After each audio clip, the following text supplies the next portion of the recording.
₹5కి ఏమొస్తుందమ్మా? ₹5తో శాస్త్రీ బామ్ కొత్త ప్యాక్ వస్తుంది. జలుబు, తలనొప్పి, ఒళ్ళనొప్పులు అన్నిటికీ రిలీఫ్ ఇస్తుంది. ప్రస్తుతం గద్దరన్న తన్యుడు సూర్య ఉన్నారు, వారితో మాట్లాడదాం. అన్న జయంతికి సంబంధించి ఏ విధంగా జరుగుతుంది? 77వ జయంతి రవీంద్ర భారతిలో రాష్ట్ర ప్రభుత్వం మరియు గదర్ ఫౌండేషన్ రెండు కలిపి నిర్వహిస్తూ ఉంది. గదర్ ఫౌండేషన్ ఆధ్వర్యంలో 24లో మీ అందరికీ తెలిసిన విషయమే ఫౌండేషన్ ఏర్పాటు చేసింది. రాష్ట్ర ప్రభుత్వం కూడా ఇంక్లూజన్గా వచ్చారు. వర్ధంతి కూడా మేము గదర్ ఫౌండేషన్ ద్వారానే చేసాము. సో ఇప్పుడు కూడా మేము కలిసి ఈ రెండు కలయికతో చేస్తూ ఉన్నాము. ఉదయం 11 గంటలకు వందనంతో స్టార్ట్ అయ్యి రాత్రి 10 గంటల వరకు సభ నిర్వహిస్తాము. రాష్ట్ర ప్రభుత్వం కూడా వారి ప్రోటోకాల్ ప్రకారం వారి సమయానుసారంగా వస్తున్నారు. ఇప్పుడే అందిన సమాచారం ప్రకారం రాష్ట్ర ముఖ్యమంత్రి గారు శ్రీ రేవంత్ రెడ్డి గారు, అట్లాగే deputy chief minister energy and finance minister Shri Mallu Bhatti Vikramarka గారు వస్తున్నట్టు సమాచారం. ఉదయం 11 గంటల నుంచి సాంస్కృతిక కార్యక్రమాలు నడుస్తూ ఉంటాయి. దాంట్లో భాగంగా ఆ రోజు పెద్దలు ఫౌండేషన్ తరఫు నుంచి కూడా తిరుమవలన్ ఎంపీ చిదంబరం కూడా పాల్గొంటున్నారు. గంటా చక్రపాణి గారు, డాక్టర్ కె శ్రీనివాస్ గారు, అల్లం నారాయణ గారు, వీరితో పాటు ఇంకా అనేక మంది వారి మెసేజ్ను ఉంటారు. వీళ్ళందరూ ముఖ్య అతిథులుగా మేము ఆహ్వానిస్తూ ఉన్నాం. పుస్తకావిష్కరణలు జరుగుతూ ఉన్నాయి. నాన్న రచించిన పాటలు మా పల్లె, ప్రతి పాటకు కథ ఉంది. ఒక పాట రాస్తానికి తను పడ్డ శ్రమ, తను పడ్డ ఆ వేదన, తను పడ్డ ఆ ఆలోచన, తను తిరిగిన గ్రామాలు, అవి ఎట్లా రాసుకున్నాను పాట అనే దాని మీద ఆ పుస్తకాలను తీసుకొస్తున్నాం. గదర్ ఫౌండేషన్ ఈ కార్యక్రమాలని, ఈ ప్రాజెక్ట్ రిపోర్ట్ని రాష్ట్ర ప్రభుత్వానికి పోయిన సంవత్సరం నివేదించడం జరిగింది. వారి సూచనలు గదర్ ఫౌండేషన్ ఏర్పాటు చేయండి అని చెప్పారు, చేసాము. 1 ఎకరాన్ని గదర్ ఫౌండేషన్కి ఇస్తున్నాము. వారికి ఫౌండేషన్కి గదర్ మీద రీసెర్చ్ చేయడానికి కూడా అధికారికంగా వాళ్ళు ప్రకటించారు. వీటన్నిటి రేపు నాన్న జయంతి రోజు ప్రకటించి వర్ధంతికి ప్రకటించినవి అక్కడ అందించే అవకాశం ఉందమ్మా. ప్రజలందరికీ మేము విజ్ఞప్తి చేస్తూ ఉన్నాం, ఇది మీ సభ, మళ్ళీ గదరన్నని ఆవిష్కరించవలసిందిగా నేను విజ్ఞప్తి చేస్తున్నాను. 77వ జయంతి రవీంద్ర భారతిలో జరిగే సభని విజయవంతం చేయాల్సిందిగా కోరుతా ఉన్నాను. కాంగ్రెస్ ప్రభుత్వం ఏర్పడాక మొదటి నుంచి గద్దరన్నకు పెద్ద పీట వేస్తున్నారు, ఒకవైపు అన్ని అధికారికంగా నిర్వహిస్తున్నారు. ఏమంటారు దీనిపైన? రాష్ట్ర ప్రభుత్వం ఏర్పాటైన తర్వాత నాన్న ఎప్పుడైనా కానీ అంశాల వారీగా ప్రజలతో, ప్రజా సంఘాలతో, వివిధ రాజకీయ పార్టీలతో ఒక అంశాల వారిగా, అంటే రేపు జరగబోయే ఒక కాల జ్ఞానుడుగా తను ఒక ఆలోచన చేసేవాడు. సో ఈ క్రమంలో నాన్న 2016లో ఓటేసిన తర్వాత భారత రాజ్యాంగాన్ని రక్షించాలని చెప్పి ఆనాడు కాంగ్రెస్లో ఉన్న శ్రీ రాహుల్ గాంధీ గారిని, సోనియా గాంధీ గారిని, నాతో పాటు అమ్మ, నాన్న ముగ్గురం వెళ్ళి కలిసి భారత రాజ్యాంగం ఒక ఉద్యమ స్ఫూర్తిగా తీసుకోవాలి, ప్రతి ఇంటికి భారత రాజ్యాంగాన్ని అందించాలి, భారత రాజ్యాంగంలో ఉన్న అంశాలని ప్రజలకు అందజేయాలి అని. ఎందుకంటే అమ్మా, తనంటూ ఒక పార్టీ లేదు, తనకంటూ ఒక పార్టీ లేదు. కాబట్టి తను ఎప్పుడు ఒక కవి, కళాకారుడు విశాలంగా ఉండాలనుకుంటాడు, ఒక దాంట్లో బందీగా ఉండదలుచుకోలేదు.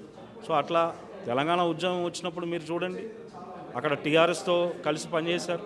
అంతకుముందు ఢిల్లీలో మన స్వర్గీయ ఎల్కే అద్వానీ గారికి పూలగుచ్చం ఇచ్చి తెలంగాణను సపోర్ట్ చేయమన్నారు. చరిత్ర అంత గొప్పటి చరిత్ర ఉంది. అంటే ఒక విప్లవకారుడు అయితే అక్కడ వరకు ఒక అంశాల వారిగా మనం ప్రజలుగా గుర్తుపెట్టుకోవాలా, అర్థం చేసుకోవాలి. దీంట్లో పెద్దలు పాషాయాది గారు ఈరోజు వేరే మీటింగ్లో ఉండి రాలేదు. వారి ఆధ్వర్యంలో స్వర్గీయ ఎల్కే అద్వానీ గారికి పూలగుచ్చం ఇచ్చారు, ఢిల్లీలో ఇచ్చి తెలంగాణకు సపోర్ట్ చేయమన్నారు. సో ఆ నేపథ్యంలో ఆ కోవలో నడిచిన నాన్నకి ఈరోజు కాంగ్రెస్ పార్టీ వారు అధికారికంగా జయంతులు నిర్వహించడం అనేది ప్రపంచ చరిత్రలోనే బహుశా అది వారికి మెలుగుతుంది. అట్లాగే మన ఫౌండేషన్ కూడా ఏర్పాటు చేయమని చెప్పి సలహాలు సూచనలు ఇచ్చారు మా పెద్దలు ఆంజనేయ రెడ్డి గారు, ఎక్స్ డీజీపీ ఐపీఎస్, అండ్ సంస్థ చైర్పర్సన్గా ఉన్న మీ అందరికి తెలిసిన వారే MV foundation chairperson Shanta Sinha గారు, గదర్ ఫౌండేషన్ కూడా వారే. వీళ్ళందరూ కార్యక్రమాలు చేస్తూ ఉన్నారు. సో కాంగ్రెస్ పార్టీకి కూడా మేము కృతజ్ఞతలు చెప్తా ఉన్నాం. ఎందుకు అంటే కేవలం ఒక విప్లవ నేపథ్యం ఉంది, నాన్న తుపాకులు పట్టించాడు అని ఒకే వాదనను ఎందుకు మనం ప్రజల దగ్గరికి పదే పదే తీసుకెళ్తా ఉన్నాం? విశాల హృదయాలతో ఉండాలి. ఆయన ఒక యూనివర్సల్ మ్యాన్. సో వారు గౌరవించడం అనేది తనయుడిగా నేను వాళ్ళ కృతజ్ఞతలు తెలియజేస్తున్నాను. ఫౌండేషన్ కూడా వాళ్ళు 1 ఎకరా స్థలం ఇస్తా అన్నారు అక్కడ కళాక్షేత్ర నిర్మాణానికి. ఇంకో గమ్మత్ ఏంటంటే నేను తనయుడుగా అన్ని పార్టీలను ఇన్వైట్ చేస్తున్నాను. ఏది? అన్ని మీటింగ్లకి బీజేపీని ఇన్వైట్ చేస్తున్నాను, టీఆర్ఎస్ని ఇన్వైట్ చేస్తున్నాను, కాంగ్రెస్ని ఇన్వైట్ చేస్తున్నాను, సిపిఐ సిపిఎంని ఇన్వైట్ చేస్తున్నాను. సో దయచేసి ప్రజలారా అందరూ కూడా రవీంద్ర భారతిలో జరిగే ఈ కార్యక్రమాన్ని విజయవంతం చేయాల్సిందిగా, ఇది మీ గదరన్న ప్రోగ్రాం. సీఎం రేవంత్ రెడ్డి పద్మ పురస్కారం ప్రకటించాలంటే ఒకవైపు సిఫార్సు చేసిన దీనిపైన ప్రకటించలేదంటే ఒక వివాదం జరుగుతుంది. దీనిపైన ఏమంటారు? ఇప్పుడు ఎప్పుడైనా కానీ రాజకీయ పార్టీలు ఒక అంశాన్ని కులంకుశంగా ఆలోచించి కొన్ని ప్రతిపాదనలు పంపిస్తారు. కేంద్ర ప్రభుత్వాలు అంటే ఆ పద్మవిభూషణ్కి అవార్డుకి ఫౌండేషన్ తరఫు నుంచి తనయుడుగా నేను కూడా పంపించాను. వాళ్ళొక నిర్ణయం చేసుకున్నారు, కృష్ణన్నకి ఇచ్చారు. తనయుడుగా నేను ఎంతో సంతోషపడుతున్నాను. I'm happy. ఒక ఉద్యమకారుడికి ఇచ్చారు, ఆయనకు కూడా ఒక సగౌరవమైన స్థానంలో కూర్చోబెట్టారు. మళ్ళీ గదరన్నకు రాష్ట్ర ప్రభుత్వం ఏదైతే ప్రతిపాదనలు పంపించిందో రేపు మన కృష్ణన్ననే కేంద్ర ప్రభుత్వంతో కొట్లాడి వాళ్ళతో కూడా ఈ ప్రతిపాదనలు ఒప్పిస్తాడేమో. So we have to be very positive. Is a universal man. Gaddar అనే వ్యక్తి మా తండ్రి గారు is a universal man. So దీంట్లో ఎలాంటి రాజకీయ కోణాలు లేవు అని నేను భావిస్తూ ఉన్నాను. అలాంటి కోణాలతో మనం చూడాల్సిన అవసరం లేదని భావిస్తూ ఉన్నాను. ఖచ్చితంగా ఈ సంవత్సరం, వచ్చే సంవత్సరం అయినా ప్రజలందరం కలిసి గద్దరన్నకు ఎట్లా భారతదేశంలో నిలబెట్టుకుందాం. అందుకే ఈ కళాక్షేత్రాన్ని మేము ప్రతిపాదించినప్పుడు ఫస్ట్ ఒప్పుకున్నదే బట్టి సార్ అండ్ రేవంత్ అన్న గారు. ఇది గొప్ప కార్యక్రమం. సూర్యం గద్దరన్న ఎప్పుడు ఇండిపెండెంట్గా కోరుకునేవాడు, ఏ పార్టీలతో అసోసియేషన్గా కోరుకునేవాడు కాదు. తను ఒక ఇండిపెండెన్సీ కోరుకునేవాడు. కాబట్టి ఇది నువ్వు ప్రతిపాదించి డిపిఆర్ని ఇవ్వమని చెప్పారు. రేపు రాష్ట్ర ప్రభుత్వం వచ్చినప్పుడు ఆ డిపిఆర్ని మనం వాళ్ళకి ప్రజెంట్ చేయడం జరుగుతుంది. ఆ కార్యక్రమంలో ఉన్నాం. 31st జరిగే నాన్న 77 జయంతిని ప్రజలందరూ విజయవంతం చేయాల్సిందిగా కోరుతా ఉన్నాను. బండి సంజయ్ చేసిన వ్యాఖ్యలు ఏ విధంగా చూస్తారంటే ఒక నక్సలైట్గా ఎంతోమంది చావడానికి ఈ వ్యాఖ్యలపైన మీరేమంటారు ఒక కొడుకుగా? అమ్మ వారి అది వ్యక్తి ఒక్క విషయం చెప్పదలుచుకున్నాను. నాన్న నింగికి ఎగిశాక 3 ప్రముఖులు ఉత్తరం పంపించారు మాకు. ఒకటి గౌరవనీయులు భారత ప్రధాని శ్రీ నరేంద్ర మోదీ గారు సంతాప ఉత్తరం పంపించారు. అట్లాగే శ్రీమతి సోనియా గాంధీ గారు పంపించారు, ఉత్తరమే పంపించారు మా అమ్మగారి పేరు మీద. అట్లాగే బండారు దత్తాత్రేయ గారు వారు ఉత్తరం పంపించారు. మాకు మంచి కుటుంబ నేపథ్యం ఉంది. ఇప్పుడు if it is a political decision or ఒక రాజకీయమైన నిర్ణయమా, ఒక వ్యక్తిగత అభిప్రాయమా, ఒక నేపథ్యాన్ని తీసుకొని వచ్చిన నాన్న ప్రతి ఒక్కరు నక్సలైట్లే తయారు చేశారు కాదు. మనం వెళ్ళి అడుగుదాం. ప్రజలు, కవులు వచ్చారు, కళాకారులు వచ్చారు, రాజకీయ నాయకులు వచ్చారు. తెలంగాణ ఉద్యమం తుపాకులు పట్టుకుని కొట్లాలే కదా. తెలంగాణ ఉద్యమం అంతా కూడా ప్రజాస్వామికంగా నడిచింది. ఈరోజు ఎవరైనా కానీ Telangana as a identity and independency ఎట్లొచ్చింది? ఇలాంటి అమరవీరులు ఉన్నారు, నానున్నాడు. ఆయన మీద 6 తుపాకు తూటాలు దించిన ఆనాటి చంద్రబాబు నాయుడు ప్రభుత్వం ఆయన్ని కూడా ఒక బౌద్ధుల్లాగా కలుపుకున్నాడు. ఆయన అంత universal man. So I don't want to as a personal or a foundation member comment. Definitely మాకు కిషన్ రెడ్డి గారు ఎంత పరిచయమో వారికి తెలుసు. నాన్న ఇంట్లో కలిసి భోజనం చేస్తుంటే కిషన్ రెడ్డి గారు పూర్వం ఆయన తెలంగాణ కోసం మొదలుపెట్టినప్పుడు మేమందరం వెళ్ళి ఆయనకు అభినందనలు తెలియజేసి వచ్చాం. 1 పర్సన్. సో అది కొత్తగా వచ్చిన బీజేపీ వాళ్ళకు బహుశా తెలియదేమో. ఎమ్మెల్సీ రామచంద్రరావు, ఎక్స్-ఎమ్మెల్సీ రామచంద్రరావు కూడా అఫీషియల్లీ హ్యాస్ పార్టిసిపేటెడ్ ఇన్ వర్ధంతి. మా నాన్నకు మంచి మిత్రులు, నాకు కూడా మంచి మిత్రులు. So if it is a government policy then the governments will deal it. I have nothing to say in that. Because నేను ఇప్పుడు కూడా రాష్ట్ర ప్రభుత్వం వారి కార్యక్రమాలు జరుగుతూ ఉంటాయి.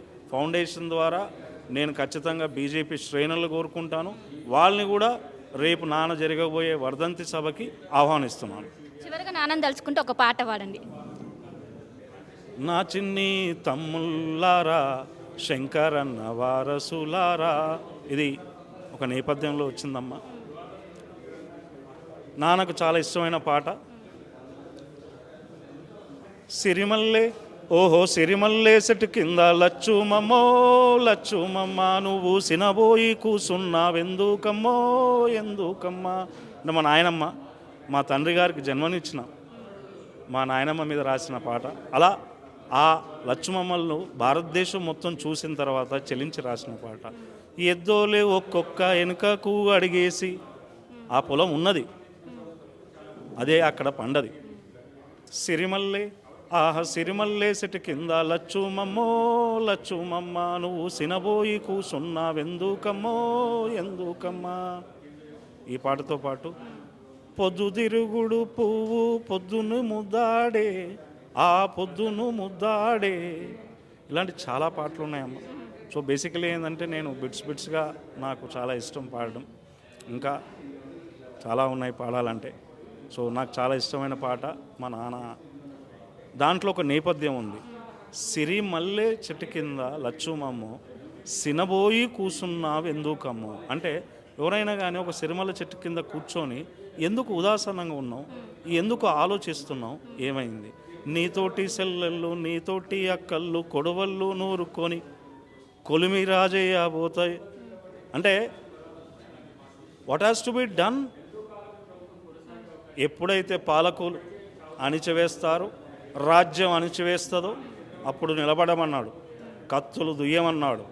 When there is no option to speak, నన్ను బ్రతికించే జీవన విధానంలోకి నన్ను నెట్టబడినప్పుడు ఖచ్చితంగా పోరాటం కొనసాగుతుంది.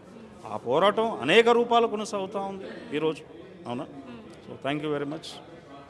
సో మొత్తం మీద ఈ నెల 31న జరిగే జయంతి వేడుకలకు సర్వం సిద్ధమైంది. సీఎం రేవంత్ రెడ్డి ఆధ్వర్యంలో ఇవి నిర్వహిస్తున్నాం. మొత్తం మీద ఏదైతే బండి సంజయ్ చేసిన వ్యాఖ్యలు ఏమాత్రం కరెక్ట్ కాదు, దీనిపై ఖచ్చితంగా వ్యాఖ్యలను వెనుకకు తీసుకోవాలంటూ ఒకవైపు సూర్యం ప్రస్తుతంతో పాటు చెప్తున్నారు. కెన్ విజయ్తో కలిసి శిల్ప ఆర్టీవీ హైదరాబాద్. మరిన్ని వీడియోస్ కోసం ఛానల్ ని సబ్స్క్రైబ్ చేయండి. లేటెస్ట్ అప్డేట్స్ కోసం వాట్సాప్ ఛానల్ ని ఫాలో అవ్వండి. ఆ లింక్ డిస్క్రిప్షన్ లో ఉంది.